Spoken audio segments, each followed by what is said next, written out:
बिस्मिल्लाहिर्रहमानिर्रहीम। अस्सलाम वालेकुम।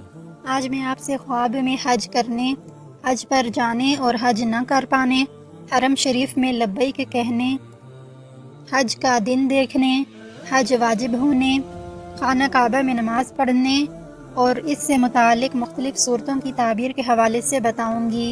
मेरा नाम फ़ाखरा जबीन है और मैं अपने चैनल पर ख्वाबों की ताबीर के हवाले से वीडियो अपलोड करती रहती हूँ। अगर चैनल पर न्यू हैं तो चैनल को सब्सक्राइब करना मत भूलिएगा और बेल आइकन को भी ज़रूर प्रेस कीजिएगा। तो चलिए शुरू करते हैं अपने टॉपिक को। हज़रत इब्न सीरीन रहमतुल्लाह अलैह ने फरमाया है, अगर ख्वाब में देखे कि उसने हज किया है तो हक़ ताला इसके नसीब में हज करेगा। अगर बीमार है तो शिफा पाएगा, अगर कर्ज़दार है तो कर्ज़ से फारिग होगा, अगर मुसाफिर है तो वतन को सलामती से वापस आएगा। और अगर ख्वाब में देखे कि हज को गया है और हज नहीं कर सका तो दलील है कि उम्र दराज होगी और इसके काम दुरुस्त और बा इंतज़ाम होंगे। हज़रत इब्राहीम किरमानी रहमतुल्लाह अलैह ने फरमाया है, अगर ख्वाब में देखे कि हज को गया है और हरम शरीफ में लब्बैक कहता है तो दलील है कि इसको खौफ और डर होगा।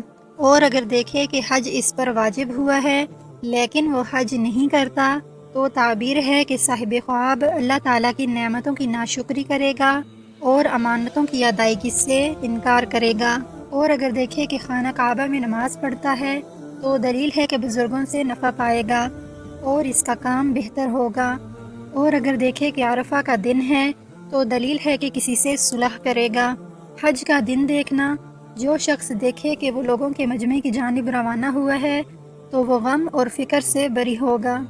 हज के वक्त सर मुंडाना, अगर देखे कि इसने हज के वक्त सर के बाल मुंडाए हैं तो गुनाहों से कफ़ारे की दलील है।